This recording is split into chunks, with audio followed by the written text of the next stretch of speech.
नमस्कार, मैं प्रवीण अहलावत हूँ। आप 90 डिग्री हैं वो देख रहे हैं। इस वक्त मेरे साथ एक ऐसी शख्सियत हैं जो पूरे बेरी विधानसभा क्षेत्र में खिलाड़ियों के लिए है या अन्य लोगों के लिए समाज सेवा के रूप में एक प्रमुख नाम आता है। नवीन अहलावत हैं। आज हम डीगल में हैं और यहाँ पर हमेशा की तरह ही एक आई कैंप है वो इन्होंने आयोजित कर रखा है और पिछले कई सालों से नवीन अहलावत हैं लगातार सामाजिक सरोकार के काम में वो सबसे आगे हैं। वो इस विधानसभा क्षेत्र में हैं, वो देखे जा रहे हैं और आज उनसे कुछ उनकी समाज सेवा के बारे में भी और अमित अहलावत के चुनाव में ये भी बिल्कुल फ्रंट लाइन में उनके साथ खड़े थे और जो चुनाव परिणाम आए हैं राजनीति को लेकर है वो इनसे जानने की कोशिश करेंगे। नवीन, सबसे पहले तो आप समाज सेवा को लेकर जो आँखों का कैंप आप लगातार कई सालों से लगवा रहे हैं, इसको लेकर बताइए कि अब किस दिशा में ये आपकी समाज सेवा है वो पहुंच चुकी है। प्रवीण भाई, सबसे पहले आपका जो चैनल है 90 डिग्री और इसके दर्शकों को मेरी बहुत प्यार भरी राम राम। और जो हम ये आज हमने ये आंखों का कैंप लगवा अपने डिगल गाँव में, यहाँ पर आस पड़ोस के गाँव के काफ़ी 500 की तादाद में पेशेंटों ने अपनी आंखें दिखाई हैं और ऑपरेशन के लिए भी 35-40 पेशेंट हैं जो हमारा इंदिरा गांधी आई हॉस्पिटल के साथ, इंदिरा गांधी आई जो हॉस्पिटल उसके साथ हमारा टाइप है, उधर जाकर ऑपरेशन हो जाएंगे, ले जाएंगे। ये कई सालों से आप ये समाज सेवा कर रहे हैं? हाँ, 3-3 साल हो लिए जो आंखों का कैंप है। उससे पहले एकेडमी और 8-10 साल से आपने थोड़ा थोड़ा जिसा भी परमात्मा ने दिया है सामर्थ्य उस हिसाब से अपने समाज में अपना काम कर रहे हैं जी। अब थोड़ा सा राजनीति चर्चा कर लेते हैं। अमित अहलावत के साथ आप भी बिल्कुल फ्रंट लाइन में थे।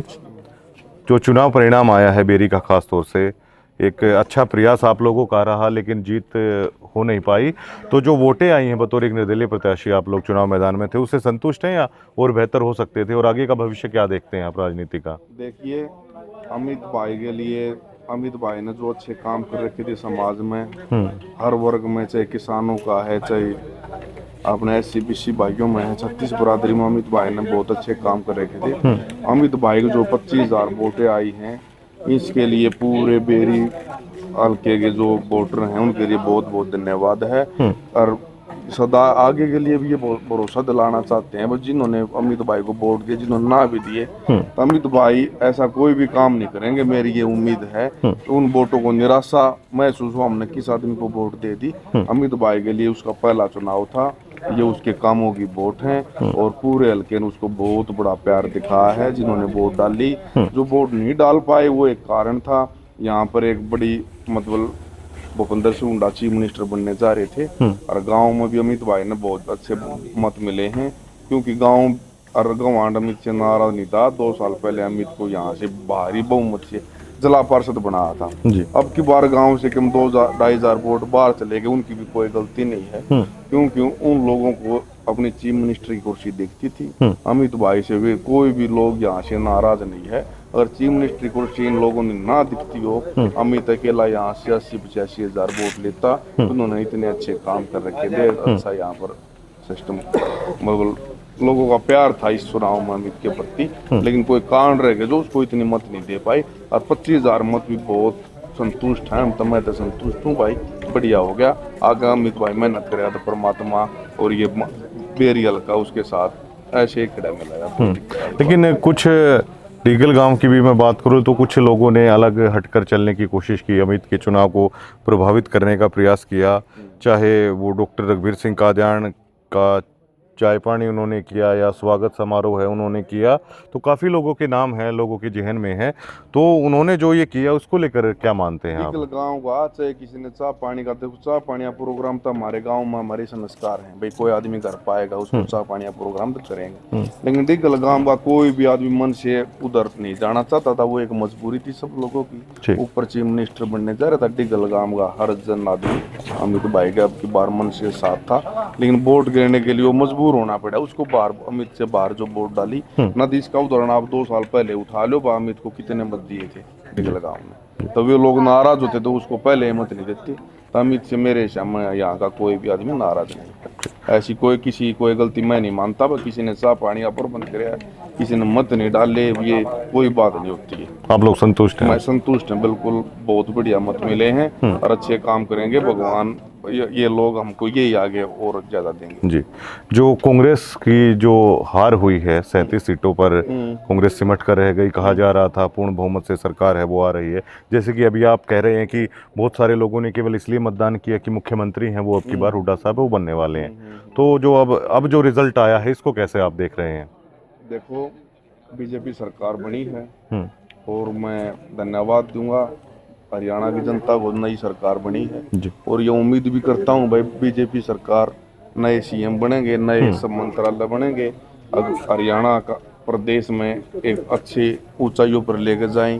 हर साइड में से किसानों का है, चाहे बेरोजगारी है, हम ये उम्मीद करेंगे भाई जो नई सरकार बनी है ना, वो 5 साल तक तो ये मतलब बहुत अच्छे काम मेरे हिसाब में हरियाणा की जनता के लिए करेगी और अच्छी सरकार रहेगी। जो जनादेश होता है वही उसी का मतलब जनता के अंदर लोकतंत्र में वो होता है। जब हरियाणा की जनता ने सरकार बनाई है तो हम तो यही उम्मीद कर सकते हैं अच्छे काम करेगी।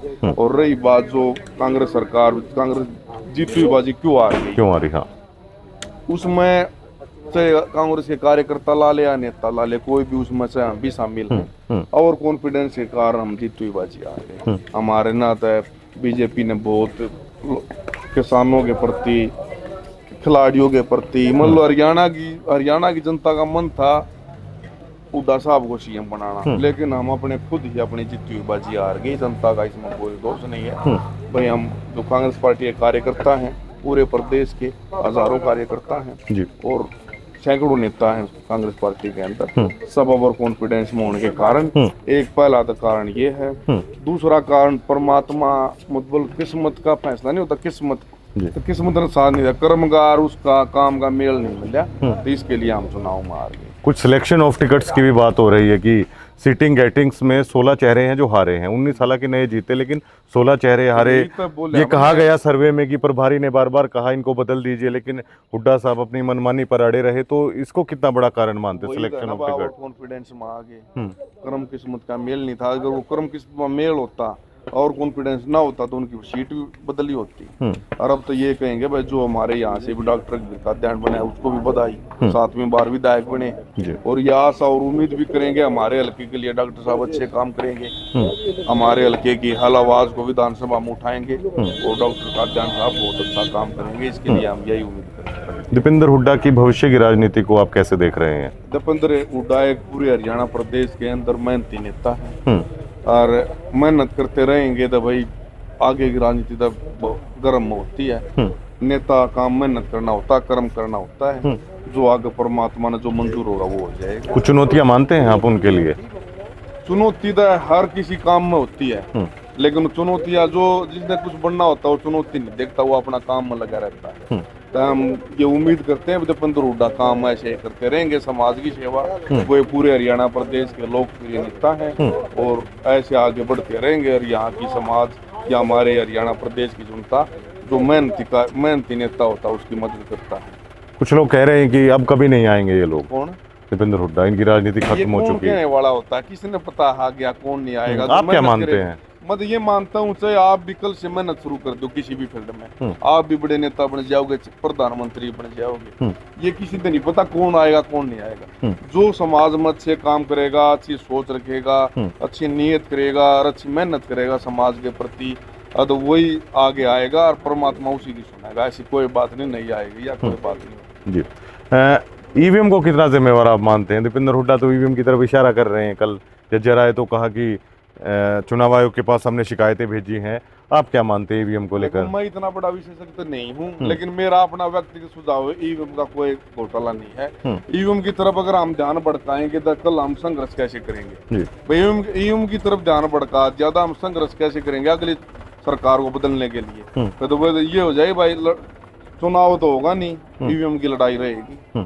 तो वो ईवीएम वाला तो कोई मुझे तो लगता नहीं, अगर कोई होगा तो इन हुड्डा साहब ने पता होगा या और चुनाव आयोग ने पता होगा। मेरे हिसाब में ईवीएम की कोई गड़बड़ी नहीं। ठीक है नवीन, वैसे तो ये अभी ये विषय आज का नहीं है, 5 साल बाद का है, लेकिन अभी जैसे चुनाव में परिवारवाद को कांग्रेस पार्टी ने जैसे बढ़ावा दिया, कई नेता हैं उनके बच्चों को ही टिकट दी गई, जैसे रणदीप सुरजेवाला हैं उनके बेटे को, आनंद सिंह दांगी उनके बेटे को, जयप्रकाश है उनके बेटे को टिकट दी गई। तो क्या भविष्य में इससे दीपेंद्र हुड्डा सीख लेंगे, या क्योंकि अभी यहाँ पर डॉक्टर रघुवीर सिंह कादियान है, क्या भविष्य में वो भी अपने परिवार की तरफ जाएंगे? आप कैसे देख रहे हैं?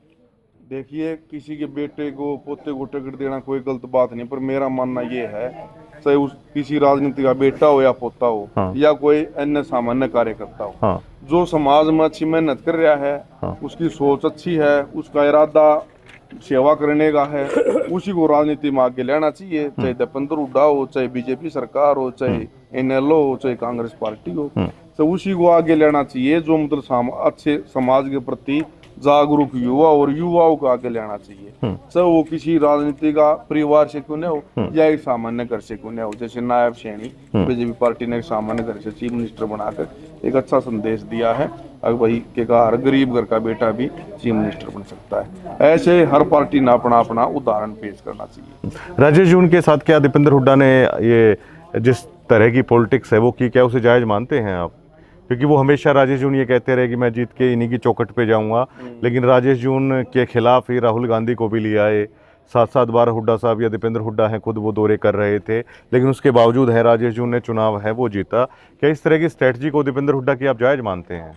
देखो, दीपेंद्र हुड्डा किसी हल्के को टिकट दिलवाने वाला नेता है, किसी विधायक हल्के के विधायक चुनने वाला वो जनता का काम है। तो जिसने राजेश जून अच्छे काम करके थे, वहाँ बहादुरगढ़ की जनता ने राजेश जून को अपने मत दे दिए और वो विधानसभा चंडीगढ़ भेज दिया। तो ये जो भी ग्राउंड पर काम करेगा, चाहे कोई भी कार्यकर्ता हो, चाहे आप हो या और किसी हो, कोई भी आदमी जो ग्राउंड पर काम करेगा, हरियाणा प्रदेश की जनता उसी को मत देगी और उसी को आगे बढ़ाएगी। बहुत बहुत शुक्रिया तमाम बातचीत के लिए।